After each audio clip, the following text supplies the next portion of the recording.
Hello, welcome to another edition of Transparency in Government. As usual, we have our town manager, Kevin Smith, here. We've got a lot of ground to cover today with the elections coming up and the deliberative sessions and the discussion of the warrant articles. There's a lot going on in Londonderry.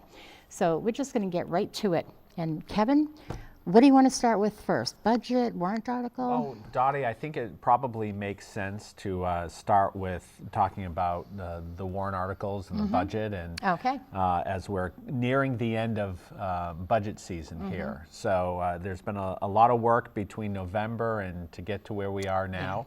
And just to explain a little to the voters as well on how we do town government in Londonderry. A few years ago, we went to being an official ballot town, Yes. which means we don't have the traditional town meeting anymore where people go all day on a Saturday And vote there. vote there on the budget and the different warrant articles. What happened is, starting in November, there's a process by which I present a budget to the town council and the budget committee.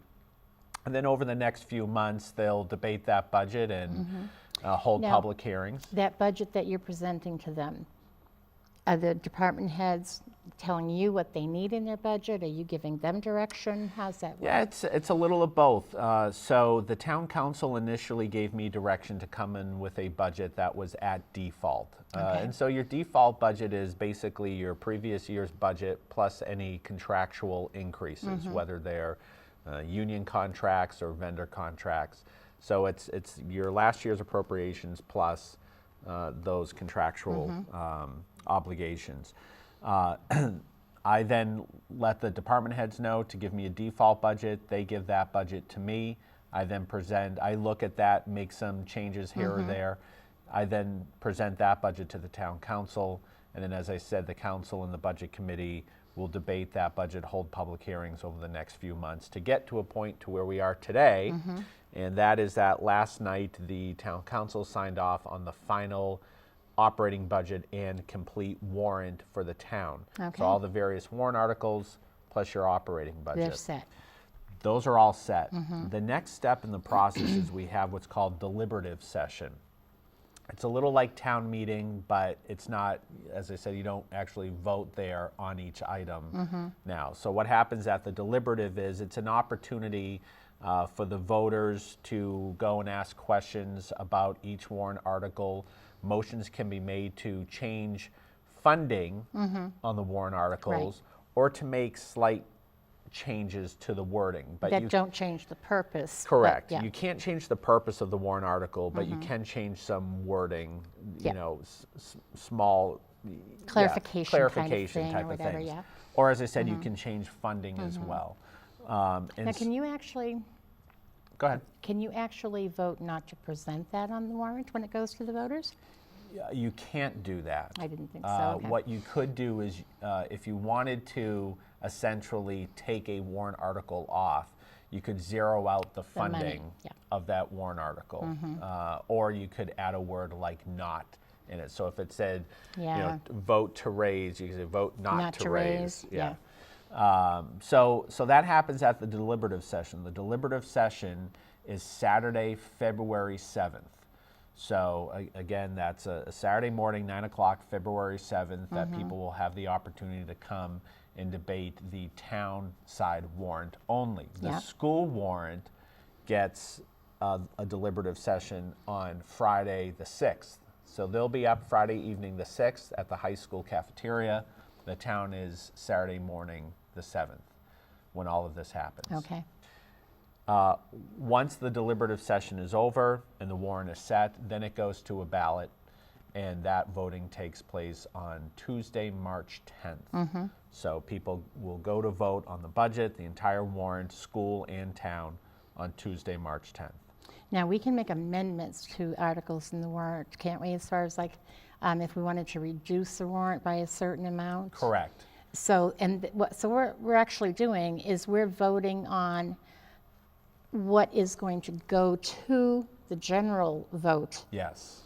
And we have some say in what's happening, but not like we used to, where we would vote on the warrant article up or down that night. Right. And Right. it would be done with. But Yeah. now the extra step is Yeah, the warrant is, so the town council set the warrant. The warrant is now set. there are no warrant articles that can be added to Right. the warrant. There are no articles that can be deleted from the warrant. As I said, you can only make slight changes in wording, or you can make changes to the funding in each warrant article as well. Yeah. So with that, I'll go over some of the items that are going to be coming up on the warrant for the deliberative session. Okay. Because we won't have another show before the deliberative session That's right. takes place. Yeah. So first off, we do have election of officers. Now that takes place on March 10th. So you'll be voting on the election of officers for town offices on March 10th. And school as well. School right? as well. Yeah. The sign-up period for that began on this previous Wednesday, the 21st, and runs through Friday, January 30th. Okay. So if you want to run for town office, you have until Friday, 5 o'clock, January 30th to sign up. Is it still an expensive proposition? Do you still have to lay down a whole $1? I'm not even sure you have to lay down $1, to be honest with you, Dottie. It doesn't cost a whole lot to run for town office. No, it does not. It does not. It's a, but it does take a lot of time. It does. And a little aside here, just going to put a plug in for Londonderry Access Center, especially on Channel 20, you'll be able to see a lot of the candidates for office because they'll be coming on various programs. So kind of tune in and check who's coming on so you can get a better feel for the people that are running and whether or not they would deserve your vote. Yeah, so we have a number of positions that are up. Town council, there's one position open. Is that Jim Butler's? Jim Butler's seat, Councilor Butler is running again, but that's a seat that's up. Our town clerk this will be the first year we're voting on just a town clerk, not a town clerk tax collector. Right. So that's a 3-year term. Okay, and was that Sherry? Sherry That Farrell is in that position now? She's in that position now, and Okay. she's signed up to run again. But again, it's an open seat. People can, yeah. Budget committee has 2 seats open. Okay. People can sign up and run for that. Library trustees, 2 seats open, and trustee of the trust fund, which also has 2 seats. And these are All 3-year? all 3-year terms, with the exception there's 1 seat on the budget committee that's a 2-year Okay. term. But everything else, So if they don't want to make a full 3-year commitment, they can kind of ease in a little. they can ease into it. It's a great way to ease into it. So again, you have until Friday the 30th to sign up. Elections will take place on March 10th for each of those positions. So just, kind of briefly going through the articles here, there's the Expendable Maintenance Trust Fund. That's a trust fund that was set up to do minor maintenance work around the town. And it's been very helpful having that so we don't have to take out bonds to do major work every 5 or 10 years. This helps keeping up with it. Yeah, helps fix the minor things around town to both the library and town hall. Yeah. There's the town operating budget. The proposed operating budget for this year is $28,577,512. That's Well, how many cents? Kidding. no cents, Dottie. It's No sense. rounded Don't to say- the nearest Don't dollar. say the budget has no sense. That makes no sense. That makes no sense. Exactly. Now, is that the default number? That is not. So that number, that proposed number, is about $18,000 below the default number.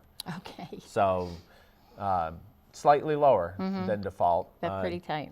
And, Either way. but it is pretty tight either way. But that is a proposed operating budget Yeah. for fiscal year 16. And we've been doing that way for a while on the school side, so I'm sure that people are kind of familiar with that process. When they go to vote, they'll have Right. both options there. Correct. Yes. Article 4 and 5, these are both special revenue accounts. One is for police outside detail. That's all paid for by people who need the outside detail work Totally being done. funded, yeah. Totally funded, doesn't Yeah. cost the taxpayers anything.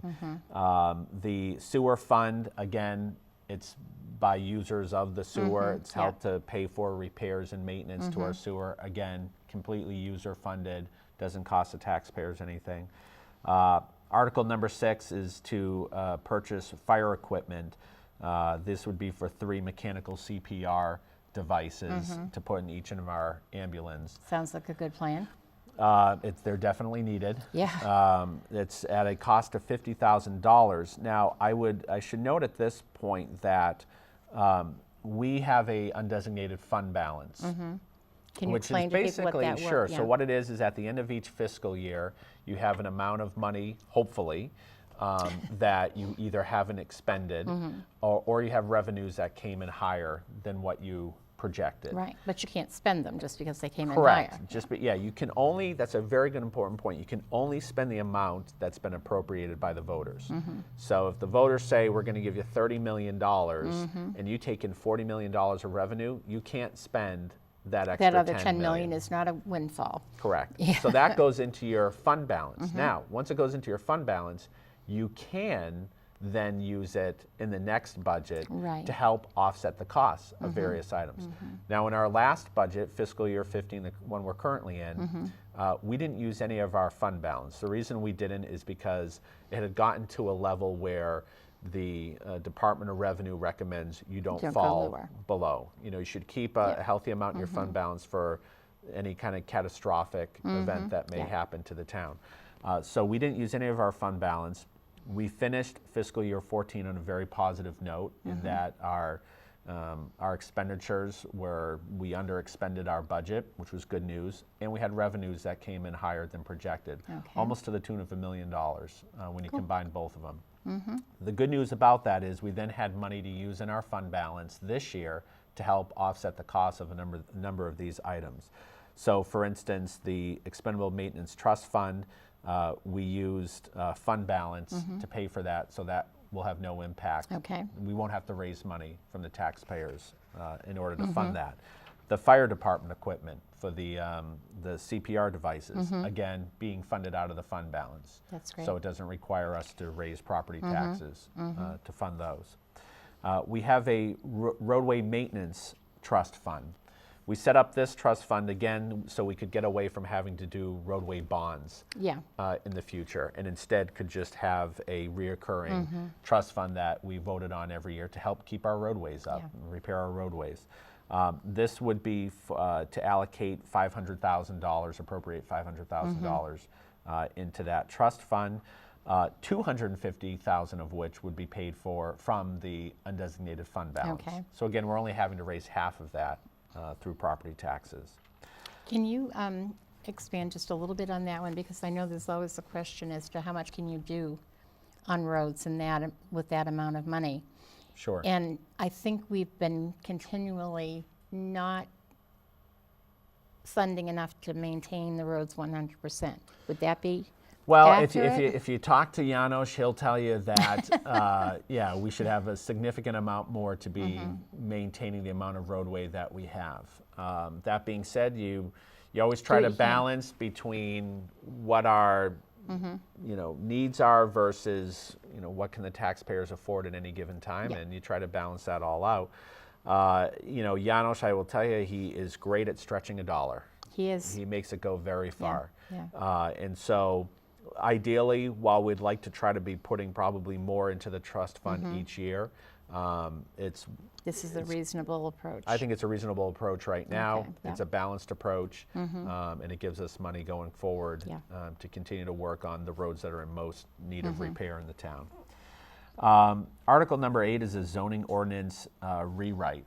So Yes. a couple of years ago, the voters passed on the warrant an article to do a zoning audit, which was our zoning code hadn't been changed since the 1960s. Yep, It's been 63, I think. It's Yeah. been amended a number of Yeah. times, but it's now thicker than the Bible times 3. Yeah, at some point you got to get rid of the amendments and make them part of the real document. Well, and it's a cumbersome Yeah. document, and there's a lot of contradictory areas in it that you look at and say, well, this doesn't make sense because it says this in one area and says this in the other area. So we had a whole audit of our zoning that's now been presented to the planning board.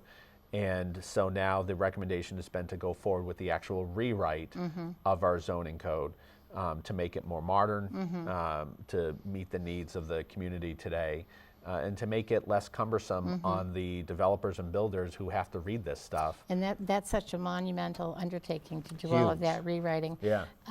That's the reason you've gone with the vendor to do this, or you're going to if Well, you we'll get be this putting it out funding? to bid Yeah. if it gets the funding. So that it would be to appropriate $120,000 for that. Yeah. Again, being paid for from the fund balance, so we don't have to raise property Okay. taxes for it.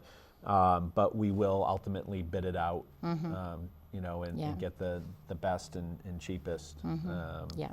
I brought that up because I know that sometimes people will go, wait a minute, if we have all these experts around us, why Yeah. can't we just do it ourselves? It's. And it's just, to me, it's always been the time and the I was fact that going to it's say, so if our cumbersome. staff, the resources it takes to write an entire zoning, Yeah, or, that's you all know, they do for yeah. a couple of years probably. Yeah, I mean, it's a massive undertaking, Yeah. especially the size of a community of Londonderry.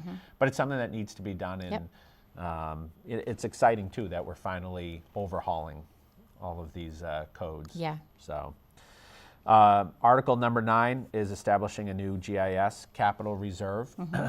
So what this is, it's two things in this article. It's establishing a new capital reserve for our GIS, Geographic Information System, and to appropriate $28,000 into that account, which again will be paid out of the fund balance.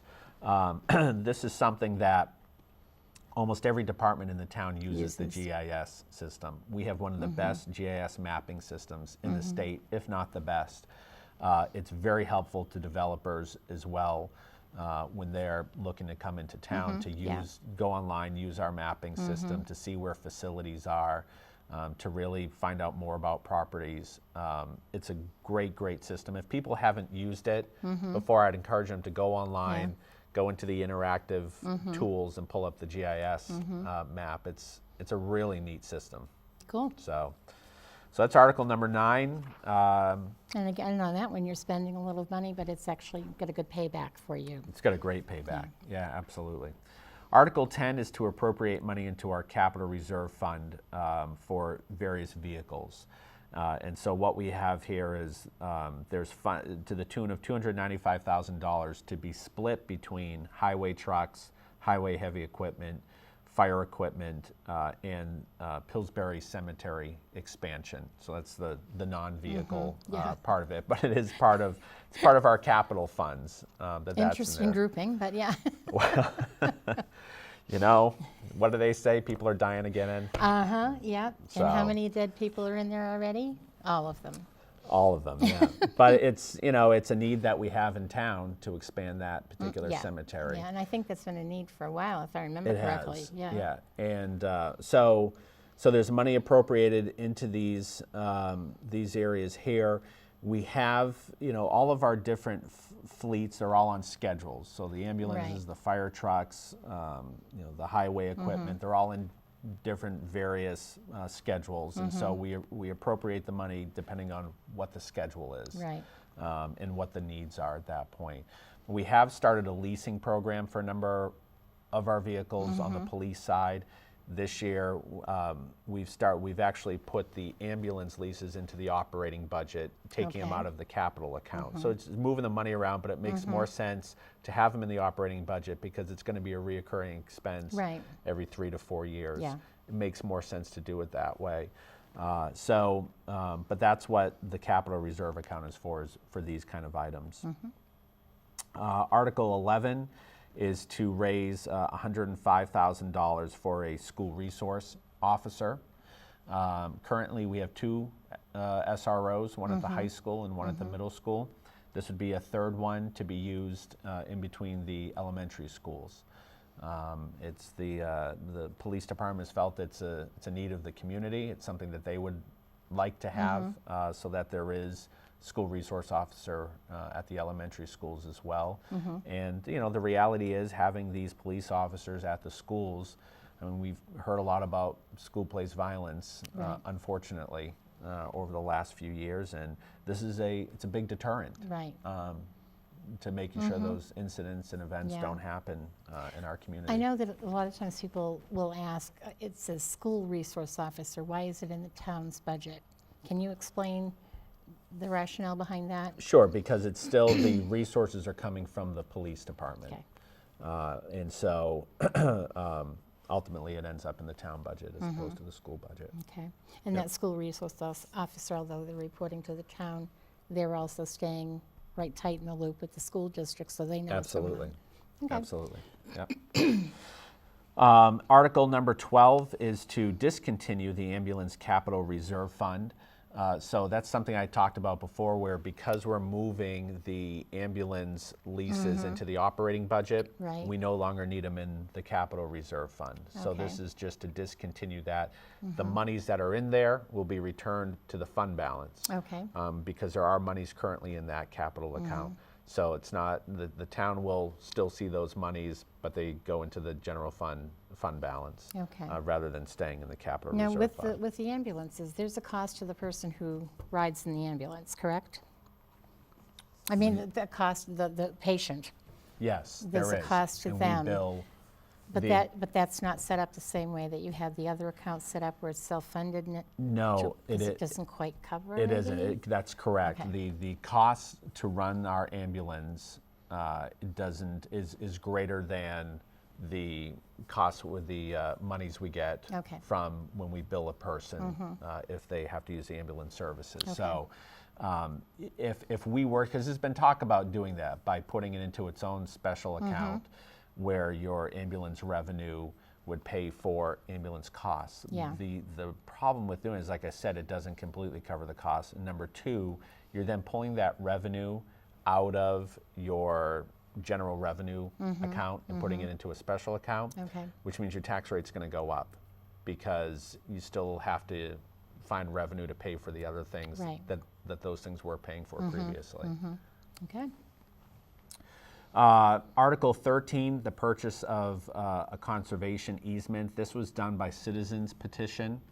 And so this is to expend $395,000 from the conservation fund, which is a fund that's already been set up. It has a little over $1 million in it, to purchase a conservation easement on roughly 26 acres of land.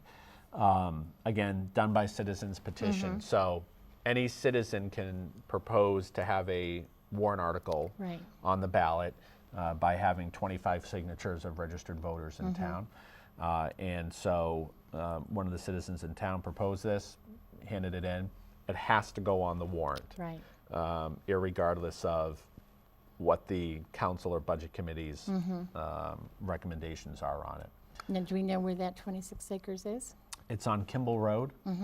And so at the deliberative session, the petitioners of this warrant article will get up, speak to it, talk about it, why they think it's important.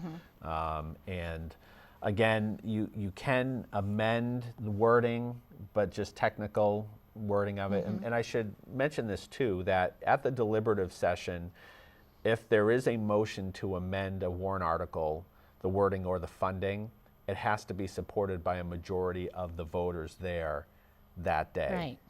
So that's another important Yeah. point to make. Yeah. You know, it's everybody who's there that's voting that day, that's a Londonderry resident and registered voter, has to be supported by a majority to Right. do that. Yeah. And there's also just an aside here too. I'm losing my voice, you lucky guy. The way the process works at the deliberative session is the town council has a voice first, usually, as to Yes. what their position Yep. is on that article. Right. Then the budget committee has their position, and then it's opened up to the public. Correct. Okay. Yes. It's the And way you it do have works. to be a registered voter to go in. Yes, you do. And you can register to vote at the town clerk's Yep. office. Easy, easy. Article 14, again, a citizen's petition. This is to add additional firefighters to the budget. This would be 4 additional firefighters that would be added. Again, this was done by citizen's petition and will be spoken at about from the petitioners at the deliberative session. And then Articles 15 through 19 is just authorizing a special meeting for union contracts if we have an agreement on the contracts after the March 10th date, but Okay. before the next election. So instead of having to petition Superior Court and ask them for permission to have a special meeting, The people give us permission. the people give us permission to do that. Okay. So there are no contracts in this? There are no budget. contracts currently. Okay. We have 5 contracts we're currently still negotiating, but we haven't come to an agreement on. And so, but if it's done prior to next March, we can have a special meeting to vote on Okay. them. Yes. Now, this is available 2 This, places, yes, online, yes. on the town's website. And are the books done yet, or are they going to be So soon, the town reports? here's the deal with the annual reports. Okay, Because of the lead time it takes to get everything printed, approved, the drafts and Yeah. everything, the reports won't be available in hard copy before deliberative. They will be available online though. okay. So they'll be available online before deliberative. They'll be available in hard copy before March 10th. So that's just because last year there were people Okay, they're saying, very upset, yeah. but since we Yeah. moved to deliberative, we haven't had the hard copies available by Yeah. deliberative. Just again because we The just time. we just approved the warrant last night, Yeah. and the deliberative is in 2 weeks. Mm-hmm. So they'll be ready online, but they'll be ready in hard copy Right. before And March these 10th. dates are not dates that you've picked arbitrarily, they're dates that you have to That's right. They're go dates by, that's set by law. the state, Yeah, by law. so, yeah, Absolutely. so that is a problem. But online, So yeah, so so the warrant will be posted Yeah. online. It'll also be posted at Town Hall. It'll be posted at the library as well, Okay. and we will be running an ad in the Londonderry Times, giving the whole warrant there as well. okay, So great. we got through Okay. that, Dottie, in about 27 minutes. You're proud of that. It's a lot, but Maybe I hope didn't ask people. you any yes. really tough questions. Well, I hope people come out for the deliberative session on Yeah. the 7th. It's important. It is important. It is You know, as I important. tell It's- folks all the time, you know, everybody talks about their pocketbook and their taxes, and yet we get, 75% turnout on presidential elections, which frankly don't really affect your pocketbook a whole Not lot. much, yeah. Yet the things that are really affecting your budget the most is happening at town meeting and town elections. So if you're concerned at all about the taxes you're paying or the services you're getting, come out to these meetings. Come out to a deliberative session on the 7th and come out to vote on March 10th. There was a gentleman that was very active in politics here in Londonderry for quite a while, and his suggestion was that when you go to the polls and you exercise your right to vote, you get a card, little card, and it Yeah. says, I voted 2015, whatever. And then if you choose to complain about anything that's going on, he would ask you, do you have your card? Oh, well then, if you didn't get a card, you didn't vote, you have no say. So, but I think probably people would have gotten upset by that. But I thought it was a great idea. And it is the point. If you go, you can participate. It's not the same as town meeting. I miss the old town meetings where people stood up and argued and you knew who was going to say what most of the No, time. there are a lot of people that do. And by the But way, we this- had meetings with 1,800 Yeah. people in attendance. right. That's the biggest meeting ever. Yeah. Well, it's not to say that we couldn't go back to that. It would take a vote of the people to go back Yeah. to it. But Yeah. and there are some that like the way it currently is because they don't have to go to town meeting. They can just go and vote on the ballot. And there are some folks that miss that because they like having that open public discourse, the Yeah. open debate Yeah. on everything. You learn more, you hear about things you never would have thought of on your own. Yep. But you're right, we could go back there if people choose to. But right now, this is where we are. So Right. let's do the right thing, get this off the website. Yep. And if that's a problem for you, ask somebody. I'm sure they'll print it off for you. Absolutely. And look at it, come to the deliberative session, Yep. vote as to what's going to go on the ballot, and then go to the ballot and vote again. Yep. So You got it. it's a process, but it's ours. Yes. That's Okay. right. So we have covered that, I think, fairly completely. Yep. And I know there was going to be a question about where are the books, because we get used to that course. sort of thing right Yep. away. So you've got some other things going on, though. Give Which a one- quick update on workforce housing because Yes. there's been a lot of Hot discussion button. about workforce housing. So just a kind of a little brief background. How did we get workforce housing? Well, the state requires that every community provide its fair share of workforce housing. And so Londonderry a number of years ago passed an ordinance providing for workforce housing to be here in town. In And most communities, How do we decide fair share? well, that's the $64 million question, if you will. Once again. Because what the state law says is that every community is required to produce its fair share. And once it's shown to have given its fair share, then it's, can consider itself done with it. But the question is, what is its fair share? And so that question's been asked recently by both the council and the planning board. And so the planning staff has been tasked with finding a vendor who will, you have to have a study, and I don't mean a large study, but you have to have a study of the region to say, okay, where does Londonderry stand? Where do we fall in comparison to the other communities at this point, and what the other communities are offering? And we go communities of similar size, that kind of thing? It's mostly, well, it'd be communities, area. it's by region. So it's in the southern New Hampshire planning region, which is mostly Rockingham County. But you have to look at what are the other towns in the region offering already, what does Londonderry have in the pipeline, and then you can make a determination whether or not Londonderry has met its fair share. But you need somebody to pull all that data together. And so that's what the planning staff is working on right now, is doing that. So that's one component, is having that study to show exactly what is that number that Londonderry can say, we've got our fair share, we don't have to provide any more workforce housing in town. And by the way, workforce housing is not, some people think it's a fancy word for subsidized housing. It's not. The workforce housing, all it basically means is that if your income level is not above a certain amount, okay, so you're working, but your income's not above a certain amount, you then qualify for a minimum, a capped minimum, or excuse me, a capped maximum amount of rent. That maximum rent is $1,400, which is not peanuts. Not peanuts by any stretch of the imagination. So that's basically all it means when you hear workforce housing. And the reason why it's so high is because Londonderry falls into the Rockingham area, and Rockingham is the highest per capita for income in the state. Just out of curiosity here, is there anything anywhere that establishes a minimum or requires a fair share for people below that? Below that income level that is addressed by workforce? No, not to my knowledge, there isn't. That just doesn't seem right.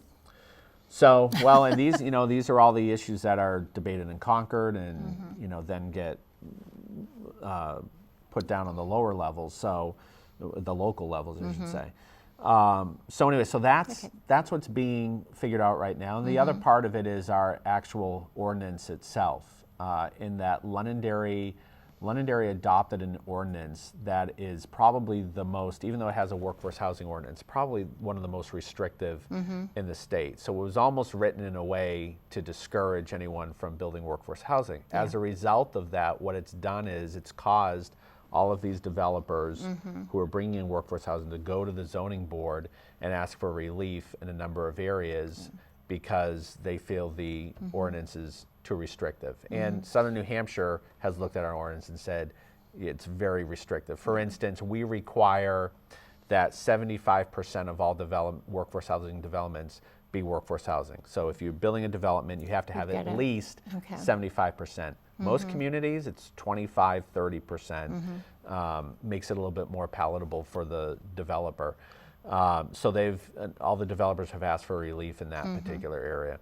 Now, I seem to recall that there are some reasons why you can give a zoning ordinance, what am I looking for? The zoning board can give you a variance.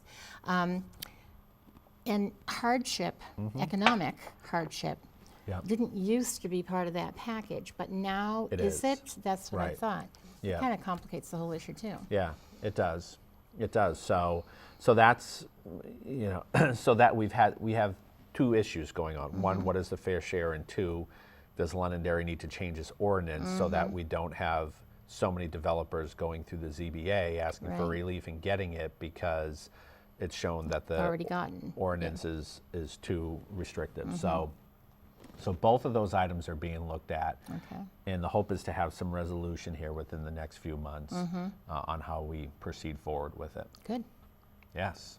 Very good. Yeah. So how many? Do you know how many units are pending right now? That have I gone don't through want to give the ZBA number and planning? offhand. I mean, there's, I think, 98 units that have been approved off of Mammoth Road, which some of them are already being built now near Fieldstone Drive and Mountain Home Estates.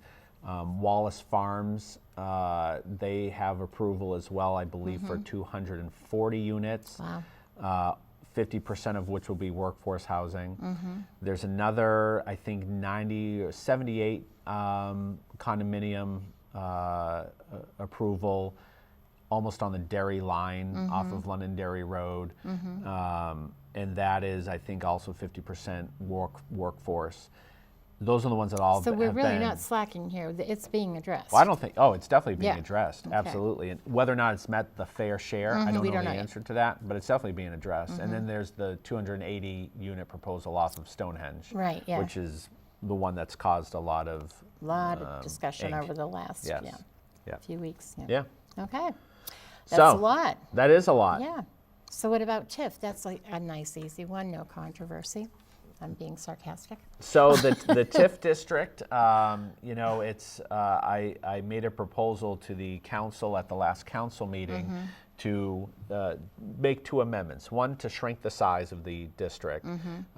We should tell people what the TIF stands for. It's tax increment financing. So in 2013, the council established a tax increment financing district, which basically means that the incremental property taxes that come out of that district based on valuations going higher go into a separate account, a separate fund, which those monies can then be used to make infrastructure improvements to that district Right. in the future. And so the current area includes Pettingill Road, and then there's an area along Grenier Field Road and Kitty Hawk, and that area up there leading to the airport. That's all part of this TIF district. My proposal was to just shrink the size of the district to the Pettingill Road area, so basically returning about 350 acres to the normal tax rolls. Okay. And then also making an amendment to the resolution that established the district to say that once the town has met its obligation to pay for the improvements to a signalized intersection, which we have an obligation to Right, do yeah. through we signed an agreement with the build out of Pettingill Road Right. that the town would pay $250,000 to upgrade an intersection there. Once that's been paid for by the TIF, that basically the TIF would then dissolve at that point. Okay. And all the monies would go back into the general fund between the town, the schools, the county, Okay. and everything. What does this all mean, Dottie? You're asking me? Dottie, please tell me, what does this all mean? At the end of the day, what this means is this, is that, first of all, I can tell you unequivocally from being in all the meetings that took place on getting Pettingill Road developed, bringing UPS, Pratt Whitney in, FedEx. If we hadn't had the TIF in place, it wouldn't have happened. Simply would not have happened. The road wouldn't have been built, and UPS, Pratt Whitney would not have moved in. Okay. FedEx and Milton Cap probably still would have moved in because they didn't need Pettingill Road. They wanted it, Yeah. especially FedEx, but they didn't necessarily need it. Yeah. They could utilize Industrial Drive. UPS, that 600,000 square foot facility, they needed Pettingill Road to be built. Yeah. And they also needed all of the landowners and developers on board because even though you have, landowner one, landowner two, they were building on landowner one's land, Yeah. but they needed easements from landowner land. two to bring all their utilities in. That landowner said, well, I'm not going to give you the easement unless there's an agreement to build all of Pettingill Road. So there were all of these different intertwining yeah. things and there were so many parties involved, and if one pulled out, the whole thing would have fallen apart. And these meetings went on for months, these negotiations went on for months, and ultimately what it came down to was the private developers and the landowners saying, we'll fund 97% of this. Town, we want you to pay for this signalized intersection that needs to be built for $250,000. And it was a no-brainer, because for our obligation of $250,000, we're now going to see well in excess of $1 million of tax revenue every year. Great. Yeah, it is. Like I said, it was a win-win-win all around, and it's great for the town. Good.